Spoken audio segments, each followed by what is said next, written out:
This channel does not promote any violent, harmful, or illegal activities. All content provided by this channel is meant for an educational purpose only.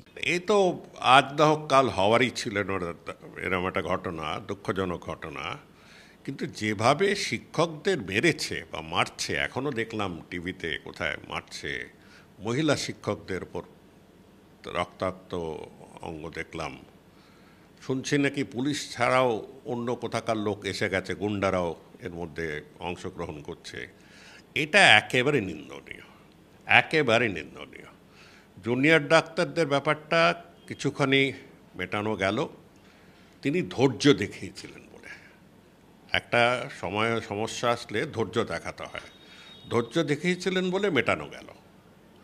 কিন্তু এই ক্ষেত্রে প্রথম থেকেই যেন একটা যুদ্ধংদেহী মোডে আছেন। অতএব এই সমস্যা বাড়বে, যেভাবে লাঠিচার্জ করছে, যেভাবে। আর মনে রাখবে, সমাজে কিন্তু শিক্ষকদের স্থান এখনও উপরে। রাজনীতিবিদদের স্থান সবচেয়ে নিচে, আর এখনও উচ্চতমদের মধ্যে আমরা শিক্ষকদের ধরি। তাছাড়া সাংবাদিকদের মেরেছে। সাংবাদিকরা তো তাদের ডিউটি ওটা কভার করা, তাদেরকে কিভাবে নৃশংসভাবে মেরেছে তাদের, এইগুলো এটা একটা মনে হচ্ছে যেন আউট অফ কন্ট্রোল হয়ে যাচ্ছে জিনিসটা। স্যার, একটা বিষয় আপনাকে জিজ্ঞাসা করব, সেটা হচ্ছে এই যে মারধর, শিক্ষকরাই তো জাতির মেরুদণ্ড তৈরি করে। তাদেরকে এভাবে প্রথমত তাদের চাকরি চলে গিয়েছে, তারা অনেকটাই আতঙ্কে এবং উদ্বেগে। সেই জায়গায় এই ধরনের আচরণ কেন? না, এটা তো ও যখন সলিউশনই খুঁজে বার করতে চাইছে না বা পারছে না কথাটা আমি ব্যবহার করব না, কেন আমি বলেছি সলিউশন পাওয়া যায়, চেষ্টা করলে পাওয়া যায়। সম্পূর্ণ নির্ভুল হবে তা বলবো না। 26,000-এর কাছাকাছি শিক্ষকদের মধ্যে কারা যোগ্য আর কারা অযোগ্য একটু চেষ্টা করলেই বার করা যায়, আন্দাজ করা যায়। বার করা যায় বলবো না, কেন তথ্য তো লুকিয়ে ফেলেছে, পুড়িয়ে ফেলেছে। অতএব তথ্য যত রকমই এদিক ওদিক করে থাকুক, যোগ্য অযোগ্যদের মধ্যে করা যায়। যদি তিনি চাইতেন 3 বছর আগেই এই যত শিক্ষক আছে তাদের মধ্যে 2-3টা স্ন্যাপ টেস্ট করে নিতে পারতেন। স্ন্যাপ টেস্ট মানে ছোটো টেস্ট করলেই বোঝা যেত যে কারা মেধায় এসছে আর কারা মেধায় আসেনি। অনেক রকমের উপায় আছে। আর এখনই তো শুনলাম নাকি 17,500 না 600 লোকের নাম পাঠিয়েছে যে এরা এরা এরা যোগ্য টিচার। আবার ওই দিক থেকে তো আমরা জানি কত 2,500 3,000 অযোগ্য। এখন অতএব সংখ্যাটা কমে আসছে, মাঝামাঝি সংখ্যাটা যোগ্য না অযোগ্য সেই সংখ্যাটা কমে আসছে। অন্তত যারা যোগ্য বলে তিনি নিজে লিখেছেন বা তার সরকার নিজে লিখেছে, তাদেরকে অন্তত ক্লিয়ার করে দিচ্ছে না কেন? তাদের হয়ে কোর্টে গিয়ে দাঁড়িয়ে বলছে না কেন যে আমার সরকার বলছি যে এদের ব্যাপারে কোনো ভুল নেই? এই যে সংশয়টা, অতএব জটিল করেছে। এখন করলে যদি বলে, একটা অংশের হয়ে বলে যে এদের কোনো দোষ নেই বা এরা এরা এরা যোগ্য, তার মানে কিন্তু যারা বাদ পড়ে গেল তাদের মধ্যে অনেকে অযোগ্য। আর অনেকে অযোগ্য চাকরি পেল কী করে? পয়সা দিয়েছে। নাহলে ওই পার্থ চ্যাটার্জি নাকি তার বাড়ির সামনে না বাড়ির কোথায় বন্ধুর বাড়িতে যে এত পাহাড় পাহাড় গোলাপি নোট, ওগুলো এলো কোত্থেকে?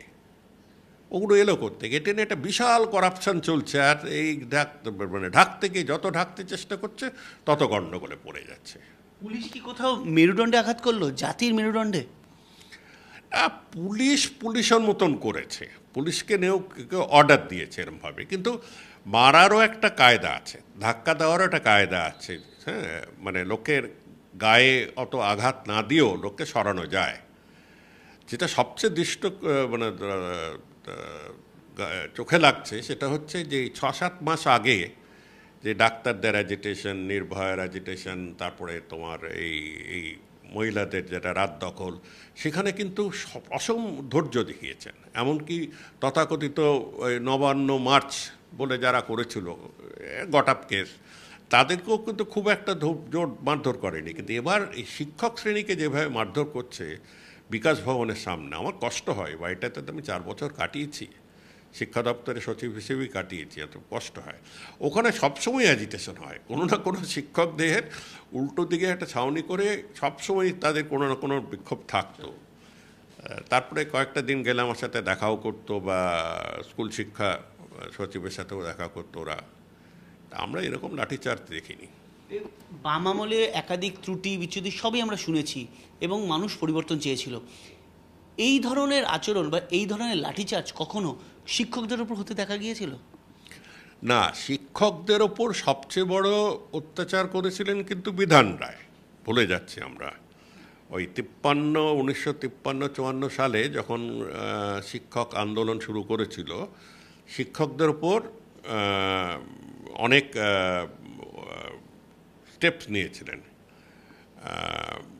বিধান রায়ের আমলে, কিন্তু এরম সামনাসামনি দাঁড় করিয়ে যারা ন্যায় অন্যায়, শিক্ষকরা তখন রাজনৈতিক আন্দোলনে নেমেছিলেন। এই শিক্ষকরা তো কেউ রাজনৈতিক আন্দোলনে নামেনি রে বাবা, তারা তখন কমিউনিস্ট পার্টির ব্যানারে ছিল। অতএব বিধান রায়ের বক্তব্য হতে পারে আমি কমিউনিস্ট পার্টির লোকদের মেরেছি বা যারা আইন ভেঙেছিল। এখানে তো কেউ পার্টির লোক নয়, কোনো পার্টিকে ঢুকতে দেয়নি ওরা, ডাক্তাররাও যেরকম ঢুকতে দেয়নি, এরাও ঢুকতে দেয়নি।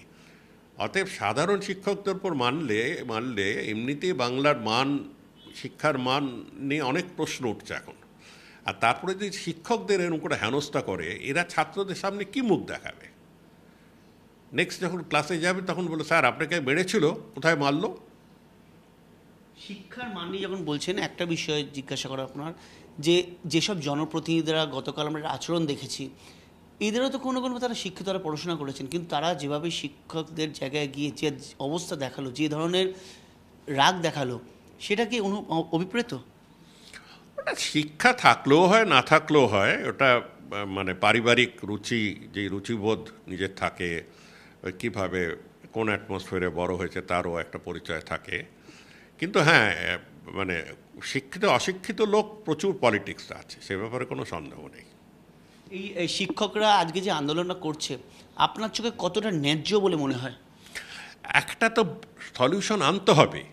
এই যে 26,000 শিক্ষক নিয়ে এত বছর ধরে এই পরীক্ষাটা হয়েছিল 2016-তে বোধ হয়, আজকে প্রায় 10 বছর হতে চললো। এই 10 বছরের মধ্যে কোনো সলিউশন আনা গেল না। মাঝে গিয়ে পুলিশ গিয়ে রেড করে দেখালো যে কোথায় টাকা আছে, কোথায় কী হয়েছে, তারপরে কালীঘাটের কাকা হ্যানা ত্যানা কত রকম গল্প টল্প শুনে আমরা মোটামুটি এগোচ্ছি। আর সিবিআই দোয়ায়, সিবিআইও সেরকমভাবে যাদেরকে দোষারোপ করে জেলে পাঠানো উচিত সেটা করছে না কেন? জেলে আন্ডার ট্রায়াল হিসেবে আটকে রাখা এক রকমের জিনিস, কিন্তু জেলে তোমার কি বলে পানিশমেন্ট নিয়ে যাওয়ার একটা জিনিস। যাই হোক, এক্ষেত্রে সলিউশন আনতেই হবে। এখন এদের বক্তব্য আমি যা শুনেছি যে 26,000 আবার নতুন করে পরীক্ষায় বসবো না। হ্যাঁ, আর যারা যোগ্য উপায়ে পেয়েছে, যারা জানে, যারা প্রমাণ করতে পারবে, তাদের কেন করতে দিচ্ছে না? অনেক সলিউশন আছে। তিনি বলতে পারেন যে অ্যাফিডেভিট নেব সবার থেকে, অ্যাফিডেভিট নিয়ে বলবো যে আমার নিজের দৃঢ় বিশ্বাস, আমার কাছে আমার প্রমাণ যে আমি যোগ্য উপায়ে এসছি, আমাকে জয়েন করতে দিন, আমাকে 1 বছর জয়েন করতে দিন। এর মধ্যে যদি কোনো কারণে আপনি বা সিবিআই বা কেউ বার করে যে আমি অযোগ্য নই, আমাকে চান্স দিন বোঝাবার। আর যদি প্রমাণিত হয় যে আমি অযোগ্য উপায়ে এসছি, আমার নাম ছিলই না লিস্টে, এসএসসি লিস্টে, মাধ্যমিক বোর্ড আমাকে অ্যাপয়েন্টমেন্ট দিয়েছে, অনেক রকম ব্যাপার ট্যাপার আছে, তবে আমি পুরো টাকা ফেরত দেব।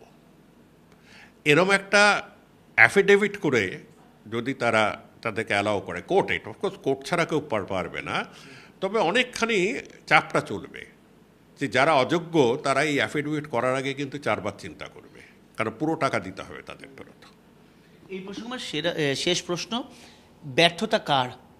কেন্দ্র সরকারের গোয়েন্দা সংস্থা, নাকি তদন্তকারী সংস্থা, নাকি রাজ্য সরকারের যাবতীয় নীতি শিক্ষা সম্পর্কে? না, এই নীতিটি দেখো, আমি তো বিকাশ ভবনে সচিব হিসেবে কাজ করেছি, এরম টাইপের কথাবার্তা আমরা কোনোদিন শুনিনি। হ্যাঁ, আগের আমলেও শুনেছি, কিছু কিছু লোকের মুখে কানে ঘষা শোনা যেত যে শিক্ষক অ্যাপয়েন্টমেন্ট যদি ঠিক জায়গায় পেতে হয় সেখানে টাকা দিতে হতো। আমাকে আমার এক পিয়ন এসে বলল ওরা 2 লাখ টাকা চাইছে, তখনকার দিনে 2003-এ 2 লাখ টাকা অনেক বেশি। মানে কেন রে? বলে আমার ছেলেকে গাঁয়ের কাছে স্কুলে পোস্টিং। মানে করাপশন সব স্টেটে সবসময় থাকে, এটা নিয়ে এটা নিয়ে এরকম করে স্পষ্ট করে বলা উচিত। কিন্তু পয়েন্টটা হচ্ছে যে এই স্কেলে দুর্নীতি, লাল টাকার পাহাড় আমরা কোনোদিন দেখিনি। মাত্রা ছাড়িয়ে গিয়েছে। হ্যাঁ, আমার মাত্রা ছাড়িয়ে গেছে, এটাই আমি বারবার বলছি। মাত্রা ছাড়িয়ে গেছে বলি আমি 50 বছর আগে চাকরিতে ঢুকেছি, তার মানে বলা যায় 50 বছর পাবলিক লাইফে আছি। আমি 50 বছর এরকম দেখি না।